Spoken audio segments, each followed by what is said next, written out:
Parasite, a creature that inhabits another creature, also called its host, from which it derives food and shelter.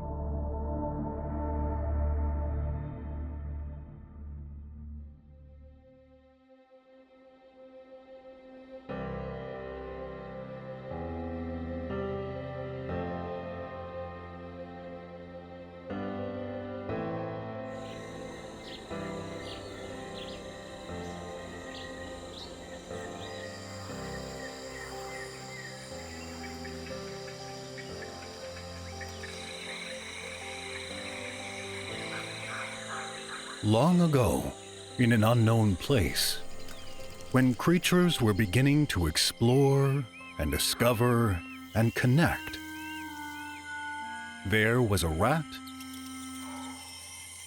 and a snail and a parasite.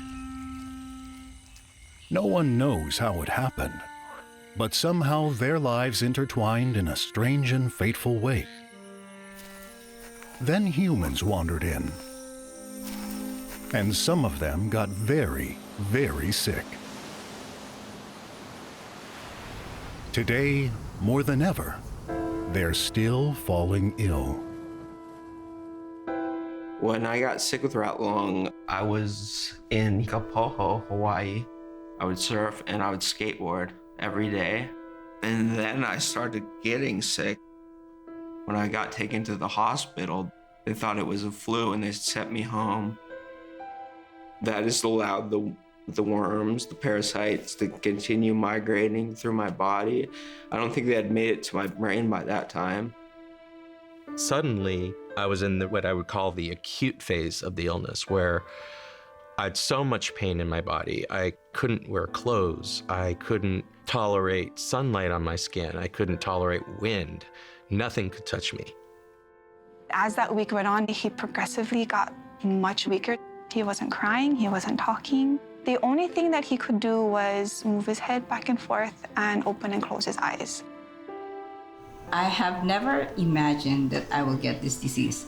As a healthcare professional, I know the prevention. I thought I can prevent it like the other diseases like tuberculosis or tetanus, but obviously it's not the case. This disease is an emerging disease, and it's spreading. And we're just sort of one station on the way as it spreads across the world.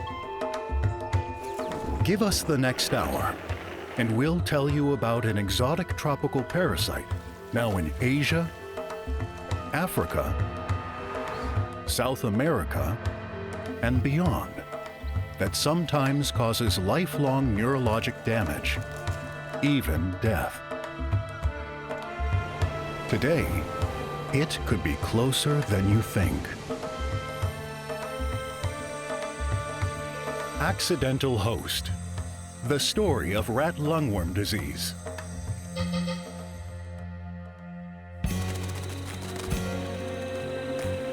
Some call it danger in paradise. Welcome to the island of Hawaii, an American epicenter of a silently globalizing foodborne parasite, now present in warm, humid regions of 5 continents. Rat lungworm not only enters rats and snails, but innocent bystanders. The story begins with some basic biology.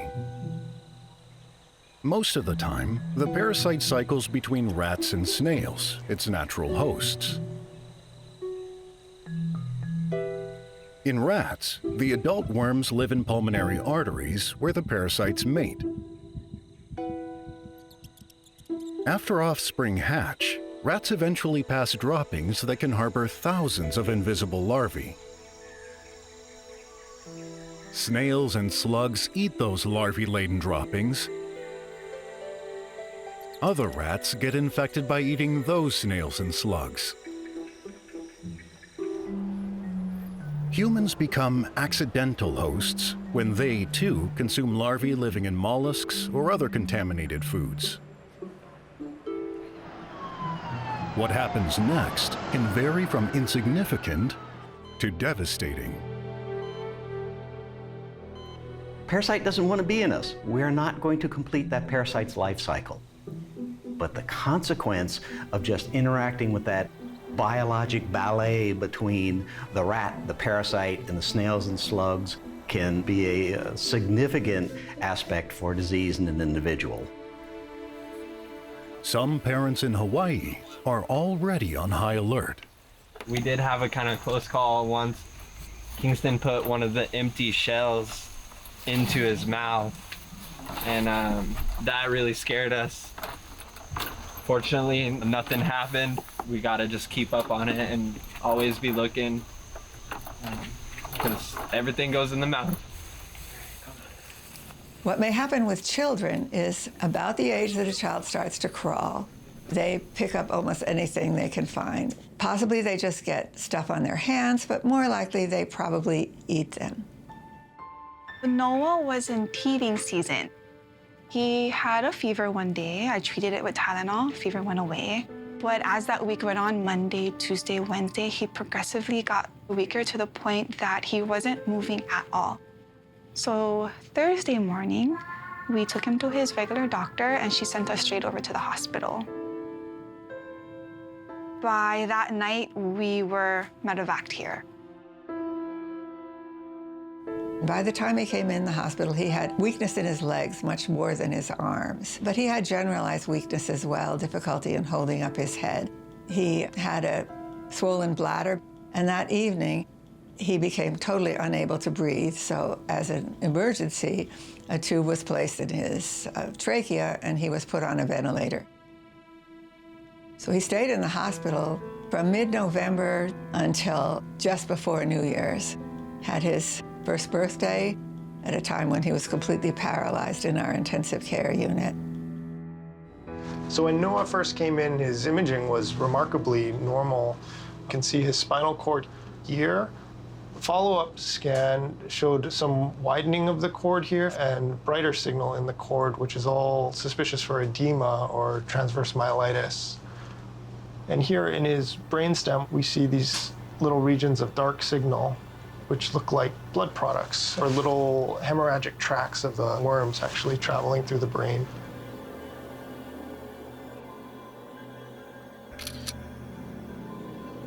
Larvae, when they're ingested, are microscopic. You can't see them with the naked eye. They get to the brain and the spinal cord, and they develop. They grow, and they can become visible to the naked eye, probably a centimeter or so long.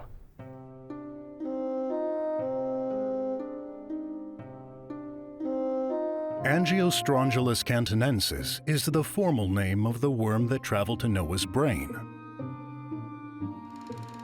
Although first found in rats in China in the 1930s, it was not until the 1950s that Australian researchers reported something novel. Not only did certain Angiostrongylus species live in and near rats' lungs, they also invaded rats' brains. The same journey later found in people as well. To parasitologist Larry Ash, the discovery was stunning.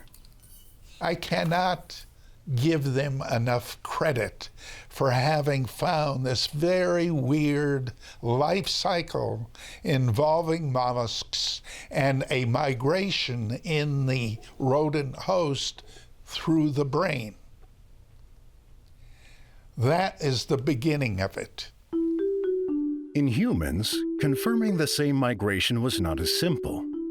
From time to time in Asia, rat lungworm appeared in patients' eyes, suggesting possible invasion of the brain. But meningitis, an inflammation of the covering of the brain, was a far more common clinical syndrome, both in Asia and several Pacific islands. The final piece of the puzzle fell into place in Honolulu in the 1960s. That's when an autopsy revealed rat lungworm deep in the brain of a man from a mental hospital who died of severe meningitis. Once we had identified the parasite in the brain of a person, then it was, how did this person become infected? We already knew the life cycle going through slugs and snails, so that's when I started my studies looking at slugs and snails in Hawaii. Those studies, conducted in market gardens both in Hawaii and French Polynesia, found something new. Sometimes the parasites seem to contaminate fresh, leafy produce. Until then, dishes containing undercooked freshwater shrimp or land snails were seen as likelier sources of infection.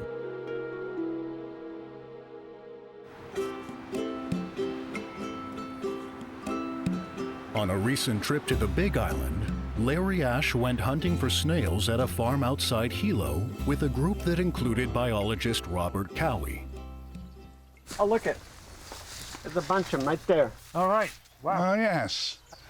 Here we go. Yeah, they're good sized. Oh, there's another one here too. Oh yeah, they're wow. everywhere. Yeah. Wow. I really love that. These are giant African snails. Yes. Right? The story was that they were originally brought to Hawaii as a food source. By the Japanese. Yeah. They were brought in for a number of reasons. One was for food, but interesting, another reason was because some people felt that it would be nice to have big snails crawling around in their yards. Oh my God. Yeah, really. But no one wants this strange creature called a semi-slug, a recent arrival in Hawaii that can carry heavy loads of rat lungworm. So they have a really high density of larvae per tissue and also a high prevalence. So a lot of the population that we have screened is infected, higher than some of the other species. Although Angiostrongylus cantonensis inhabits many different snails and slugs worldwide, in a recent survey conducted on the Big Island in the Puna district, an astounding 75% of semi-slugs harbored Angiostrongylus larvae. Larry, you've never seen these before, have you? I've never seen them before. Right. Yeah. So Larry hasn't seen them before because these were first recorded in Hawaii only in 1996. Wow, really? And on this island, they were only recorded first in 2004. They're really interesting. And these are, they're heavily implicated in transmission of rat lungworm disease, but so are other species. But these seem to be particularly heavily infected with worms. Coinciding with the arrival of the semi-slug, there really does seem to have been an increase in the number of cases and an increase in the severity. And we don't know for sure if it was the responsible, but it looks pretty suspicious to me. We had a cluster of cases that were severe enough to wind up in our intensive care unit. That was unheard of prior, and some of them so severe that they needed to be put on a ventilator, needed feeding tubes, and needed intensive medical support.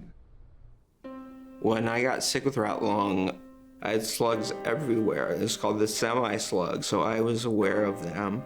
And then I started getting sick. I had serious joint pain and stiff neck and headaches and just feeling of unease. And just, when I got taken to the hospital, the third time I was admitted, I wasn't able to urinate. After 2 weeks, I went into a coma.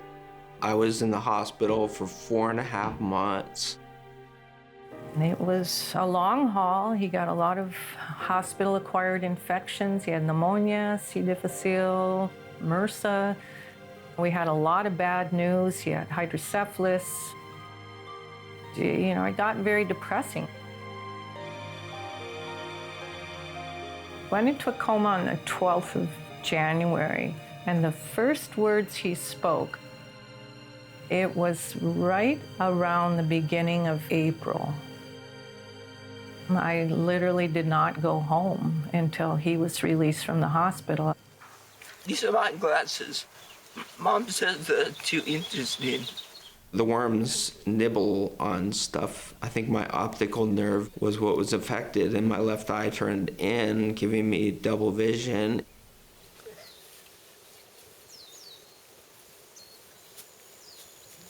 First walking. I had to relearn everything. Okay, here we go. Relearned some stuff in the hospital, but I relearned how to walk at home. A lot of people know somebody that's suffered this disease or have suffered it themselves. And so it's very close to the heart to people here in East Hawaii.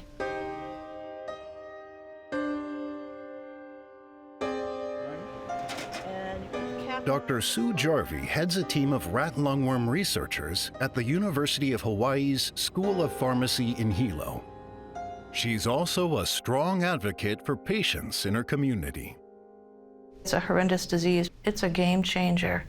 You know, a lot of people that have been infected, they can't work again. One of their family members has to take care of them.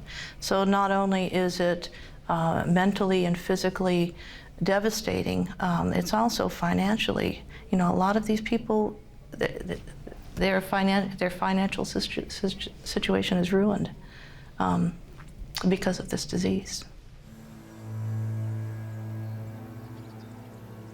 There is a large number of people out in the community with severe disease, and they basically went through the whole disease process without any medical attention. And they will describe months of being delirious, nearly comatose, not eating, severe headaches.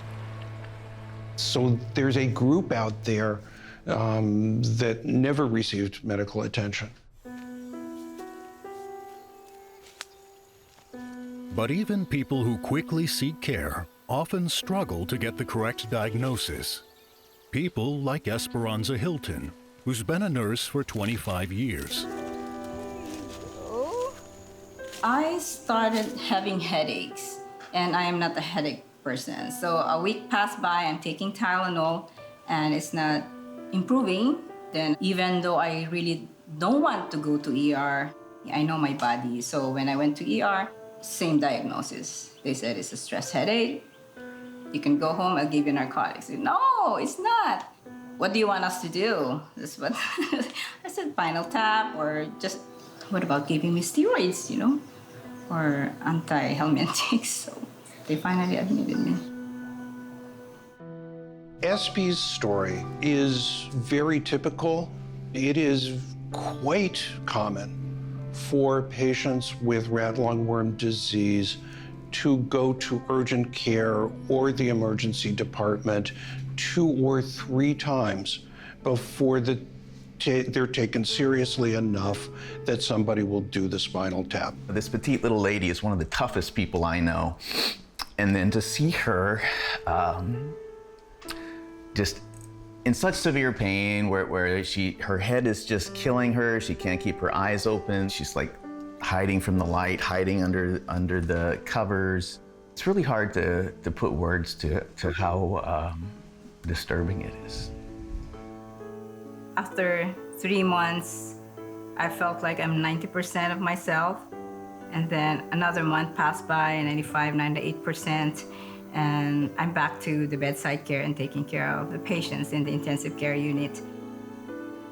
I asked my husband, okay, it's time to go for a hike again because we love outdoors. That's all that we love to do, hiking, camping. He chose to go to Halapi, which is like 11 miles one way. I reached there, put my feet in the water, and it's like, hey, I'm alive again.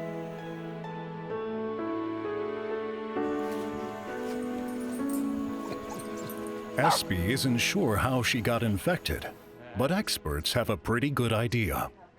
I think that the way most people get infected is inadvertently, probably by eating a small snail or slug that contains a whole bunch of rat lungworm larvae in it, in amongst lettuce leaves in a salad, for instance, or perhaps mixed up in a smoothie, and that it's actually the snail itself, slug snail, that you have to eat in order to become significantly infected.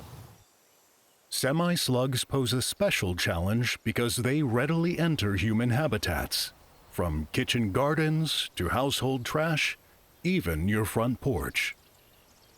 The other thing is, in the juvenile phase, they appear to be fairly translucent, so they may be hard to discern among leaves, particularly leafy vegetables and other produce.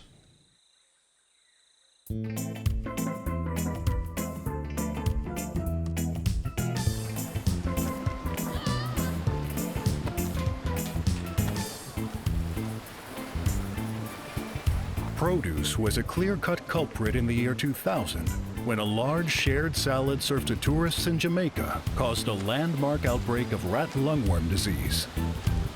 In this case, the accidental hosts were a dozen medical students from Chicago enjoying spring break.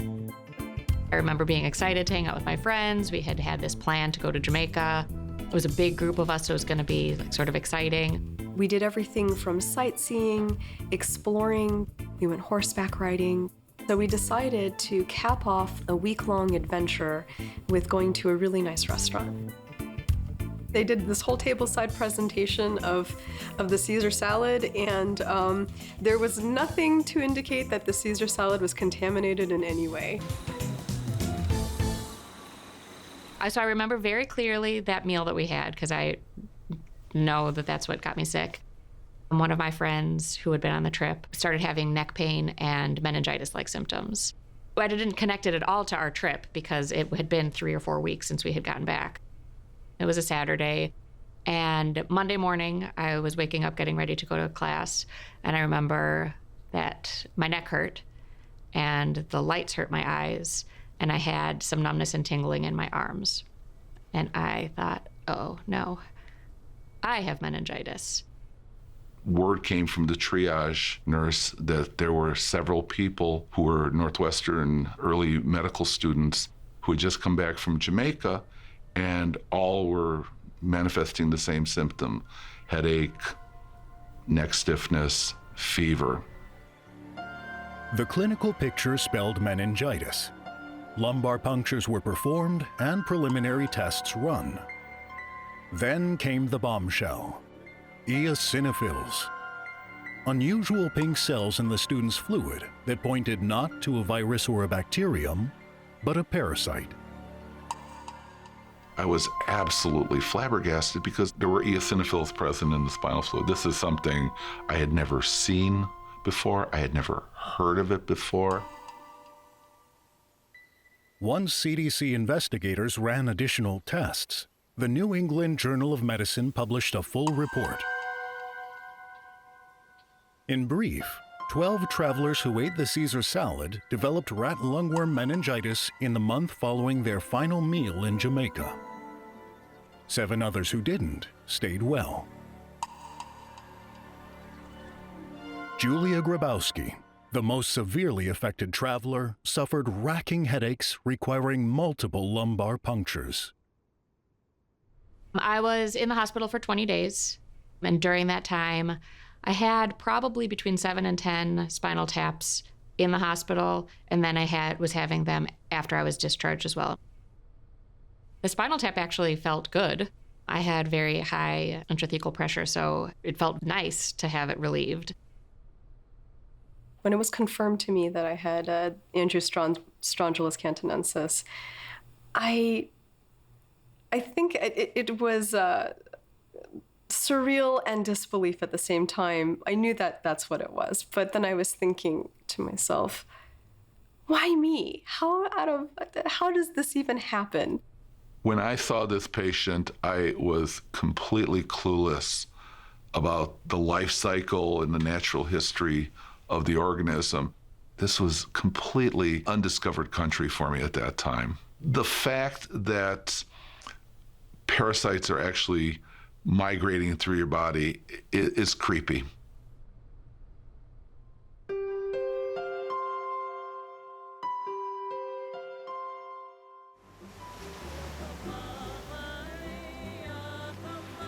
In January 2017, the disease struck the eastern side of Maui. First, 2 newlyweds who honeymooned in Hana developed serious unexplained symptoms, later diagnosed in San Francisco as rat lungworm in the brain. The following month, Jacques Leokane Pryor, a well-known singer and resident of Hana, also suffered mysterious ailments. One of the first things I remembered was itching all over my body and my skin. I've had rashes and, too much sunburn. This was different because it was moving throughout my body. And I thought, that's really strange. Then I developed a low-grade fever, 99.5 to 100 degrees every day. And then I started to get headache. I was fatigued, so I kept going to the local clinic. It got worse and worse and worse. There were several weeks of that. And then it was obvious that, and to the folks at the clinic too, that something else wasn't right. And they recommended a series of blood tests to figure out what might be going on. In fact, what was going on with Jacques was not unique. Before reaching the nervous system, where they typically die, rat lungworm parasites often cause many baffling complaints.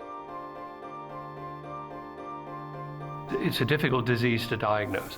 The earliest symptoms of the disease may reflect migration of the larvae as they pass through the liver, the heart, the lungs, or get trapped maybe in the kidneys or in the skin.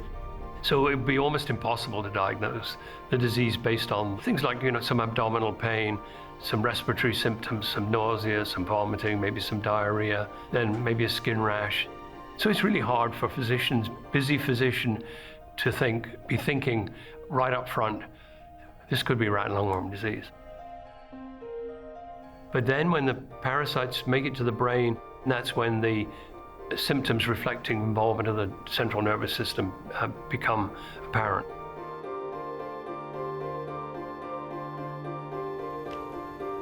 But for Jacques, symptoms alone were not enough to spur further action. The turning point came when he asked a medical friend to scan his lab work. And my eosinophil count was up. And he was alarmed with my symptoms and that and said, tomorrow morning, I want to meet you at the hospital on the other side. First thing in the morning, we're going into the ER, and I am going to advocate for you, and we're going to get a spinal tap. So when we find eosinophils in the spinal fluid, that really clinches the diagnosis of an eosinophilic meningitis. And often that can mean the patient has Angiostrongylus or rat lungworm. But what about patients who don't have eosinophils in their spinal fluid? After reviewing 24 cases from her own hospital, Marian Mellish reached a startling conclusion. We've learned from these cases something which is not appreciated at all, is that you don't even have to have the telltale eosinophils if you get to see the patients early enough. In Jacques' case, however, the cells were present, and his fluid also tested positive for rat lungworm DNA.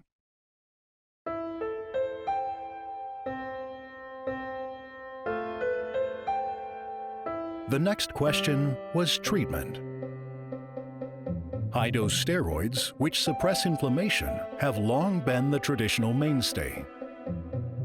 Nonetheless, newer guidelines recently published in the journal Parasitology recommend that patients also receive deworming drugs like albendazole, with one caveat.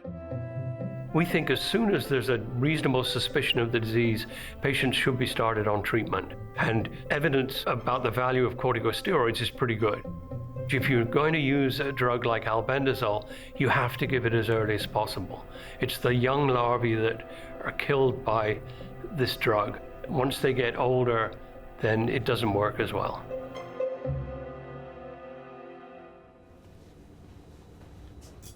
Veterinarians have learned this from treating dogs, who can also contract rat lungworm. In fact, in parts of Hawaii and Australia, the prompt use of steroids and dewormers for suspected infection is often far more common in puppies than in people. So this is Athena, pit bull. that presented in November when she was about 4 months of age with symptoms of unable to walk and falling down and just weak for 24 hours. So when she presented, physical examination was performed. At this point, rat lungworm disease is high on the list of differentials. What the treatment is composed of is low dose of corticosteroids, and dewormer, fenbendazole, is something we use here.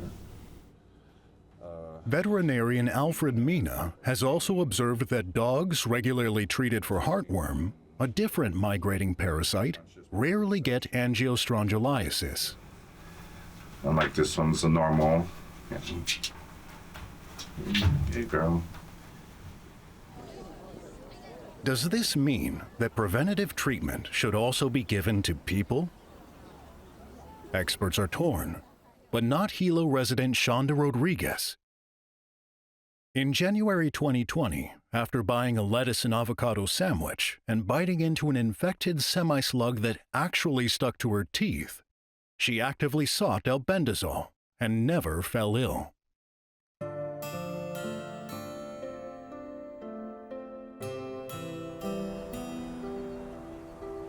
In others, foregoing treatment can have lifelong consequences. Jacques Pryor never received albendazole and only briefly took steroids. 4 years later, he still has daily pain. And though he sometimes visits Hawaii, he no longer lives there. I spent 2 days in the hospital while they ran many, many tests on me. They gave me steroids on those days. This is something, I don't like to have regrets in life, but I do regret that I refused to keep taking steroids when they released me. I still didn't even know anything really about the illness. I never fully recovered, whatever that might be, other than surviving fully, being ambulatory, not being in a coma, not having paralysis, being alive. So I consider myself a survivor. Nonetheless, the nerve damage in my body has remained.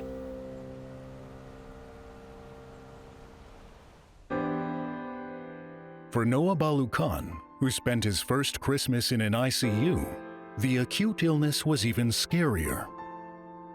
But 9 months later, his prospects were looking up. In caring for Noah, we all had a great surprise when he started to improve. The worst case that I previously had cared for just inexorably got worse and worse and worse and died. We had them on that person on the same treatment. But in pediatrics, we just don't ever give up. We just keep on. So we kept on treating him, caring for him on a total care basis because he was completely immobile and dependent on a respirator. And he slowly started to, say, move one part of one hand and get some facial features. We were patient. We let the doctors do whatever treatment they needed to do, run whatever tests they needed to do, and they did, and it worked. Good boy. Seeing him today, I didn't expect that he would be completely back to normal, but I had seen him in April, at which point he had recovered to a point that I never would have expected. At that time, he was crawling very fast, but not yet either willing to or able to walk. But he was clearly then and now above expected development for verbal, personal, social, and fine motor. He can do all the things you would expect an almost 2-year-old to do, but he cannot yet walk very well unaided.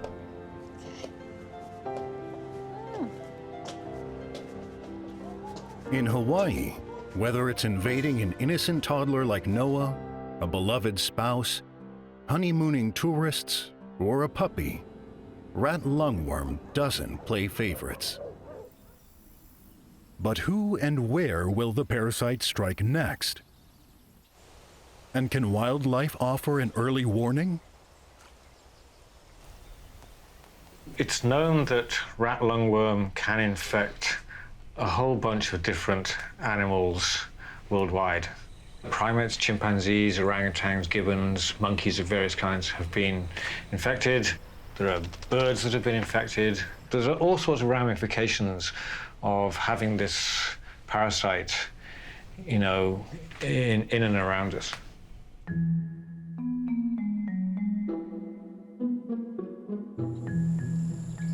This brings us to Florida, where, in recent years, animals in a zoo in Gainesville have also suffered rat lungworm disease.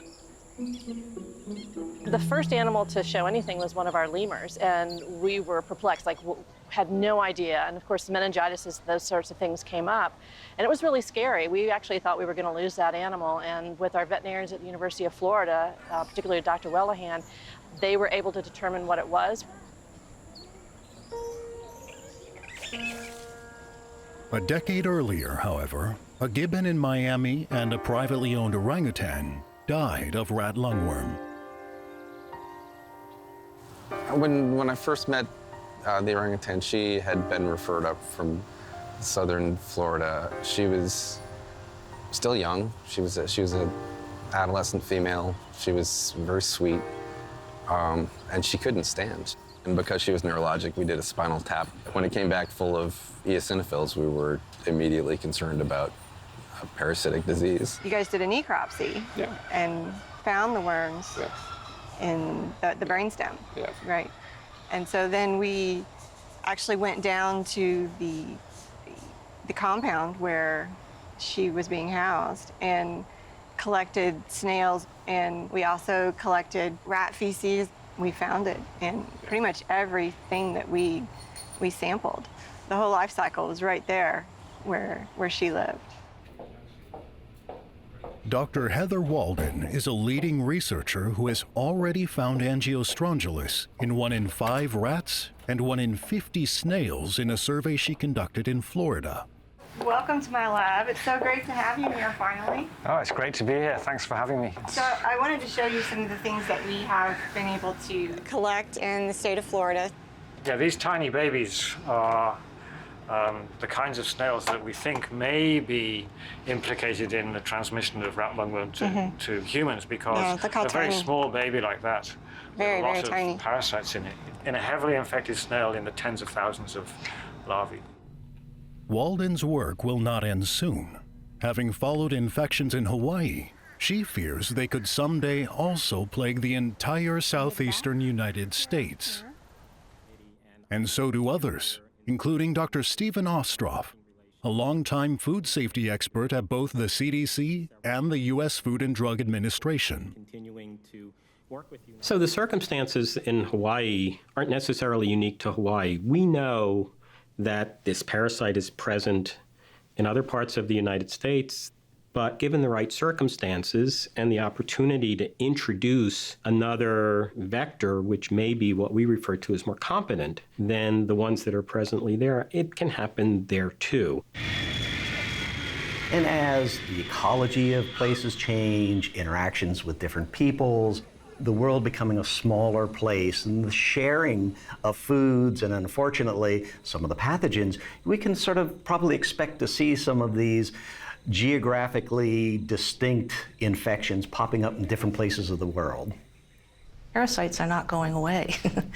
Certainly in Hawaii here, rat lungworm is not going away. The rats are not going away. So we have to be more clever about how we can improve or lower risk of exposure.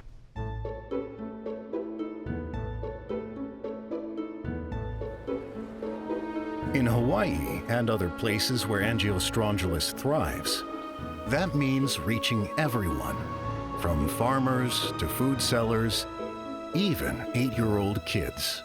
One for me, one for us. Yeah. What's that? What is that? Is that a worm? Yeah, so there's a few. That's a big one. In school gardens in Hawaii, youngsters learn about snails and slugs that can carry rat lungworm. We're training the kids to be experts on this, where they can then share that information with their ohana, with their communities, and they become the educators, and they take it very, very seriously. Kay Howe launched the program after her son Graham got sick. Years later, she remains passionate about educating children. One of the earliest comments that we had from a student, and it was shortly after we did the second grade activity book, we made pre-visits to the classrooms before we introduced the book, and then we made visits after.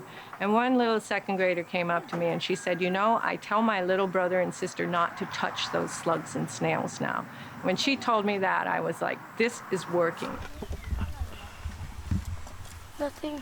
Watching children interact and being excited about the biology of these organisms without having fear, but just understanding will help protect them throughout their life is really something that kind of makes me appreciate the science that we've instilled in the younger generation. There needs to be a lot of education to the local populations, not only to warn them about the disease, what the symptoms are like, but also what they can do to prevent themselves from becoming infected.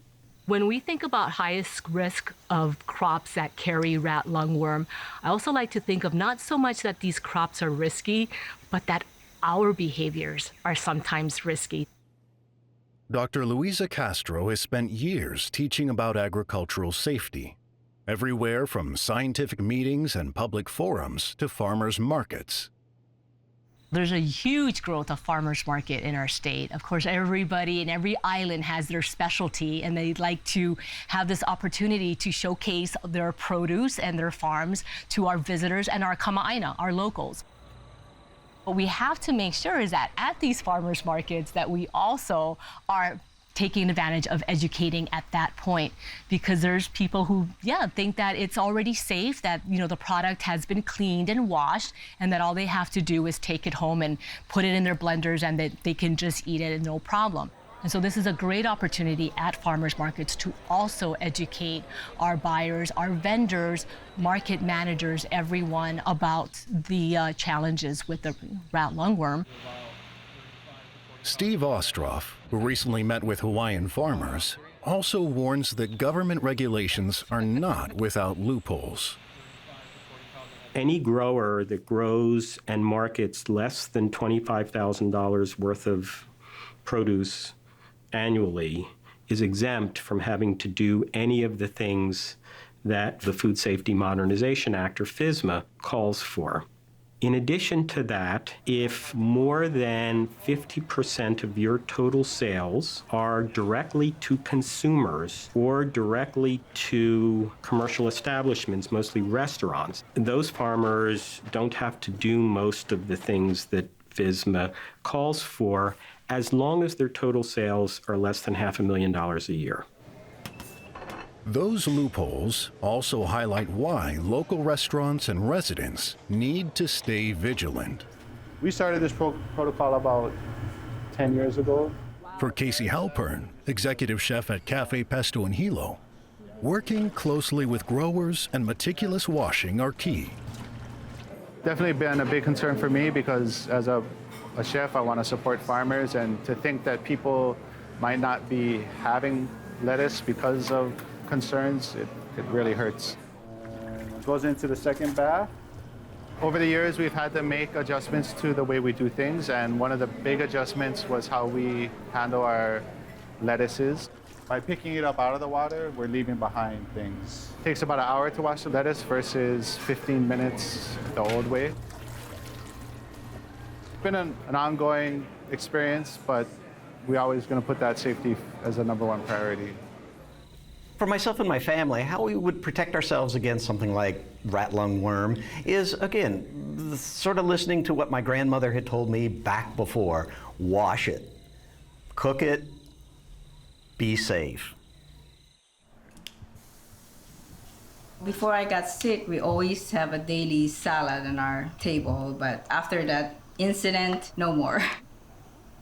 I grew up in the Philippines, and basically my first 20 years of life, my mom is always cooking vegetables. So, I'll just go back to the old ways. Even myself, I have to remind myself, because for so long, you like get a cantaloupe, cut it open, and I have to remind myself, no, you need to scrub that and wash it, and we need to start thinking differently, especially with climate change occurring. Everything is changing. I remember being a kid and just picking up product from the ground, produce, guavas, and just eating. But in the last 10 years, there has been a big change. I have noticed the slugs and snails that I'd never noticed before now on our properties. And so we are now very wary about, you just don't do that.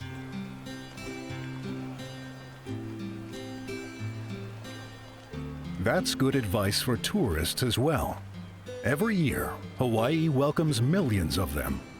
But how many, even doctors, know about rat lungworm?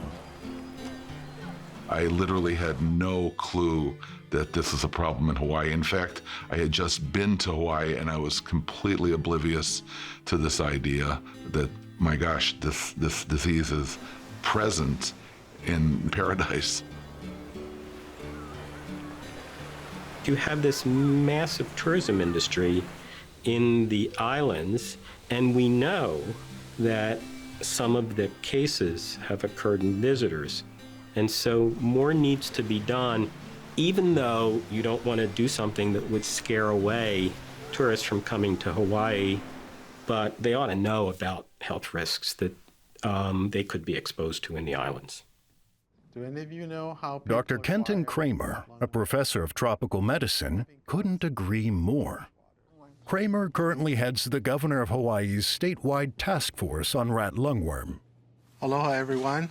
The tourism agency should target individuals that are going to stay in bed and breakfasts and outside the hotels or established restaurants, because it is people that think this is paradise that go out and consume fruits and vegetables that aren't properly washed, that are at highest risk for acquiring the infection. In some settings, even so-called healthy foods can carry risk. I love them. I am a proponent of a plant-based diet. I myself eat very little meat. I was devastated to hear that my green smoothies could be harming me. The reality is, all over the world, people have favorite foods that could carry larvae. In Thailand, it could be undercooked seafood or snails. In Jamaica, a local salad. In Brazil or Hawaii, a fresh blenderized juice. But no matter how or where rat lungworm invades an accidental host, and whatever illness it causes, diagnosing that host will continue to be an uphill battle until doctors are better informed and testing improves. Angiostrongelus and Angiostrongelus meningitis are diseases which are, I'm sure, unknown to essentially the whole emergency medicine community. It's such an unusual presentation. It's something that most physicians, would not really consider without, previous experience or education. There needs to be more provider education, because it may not necessarily be the one who knows about this disease that a patient will come to, so that healthcare providers are more aware of what to look for and how to make the diagnosis. Not the benign disease that you read in the textbooks. Patients can be very ill, patients can die, patients can be left with long-term disabilities. We really need a way of diagnosing this disease at the earliest possible stage. My goal for the task force over the next 10 years would be to get a blood test that could be used as a rapid diagnostic test in the emergency room so that the patient would not need to get a lumbar puncture. The spinal tap, I think, is the rate-limiting step in this whole process. A blood test would be absolutely wonderful. And so the problems we've had here with people being unfamiliar with the disease, unfamiliar with the diagnosis, that's going to be replicated across the world as it spreads. and spread it will via rats on ships and snails and slugs on plants that bring Angiostrongylis to even more eco-friendly settings. Will it then infect even more humans? That remains to be seen. But to one accidental host, the question doesn't trigger fear. It just means facing facts. We all need to maka'ala, be alert. Of course, live in harmony and love our Mother Earth and not demonize any of these creatures because they didn't want to get infected either. Nonetheless, with our changing world and everything chop suey, moving all over the place, this does await us. And it's important that we wake up now.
For more information about this film or rat lungworm disease, please visit www.ratlungwormfilm.com.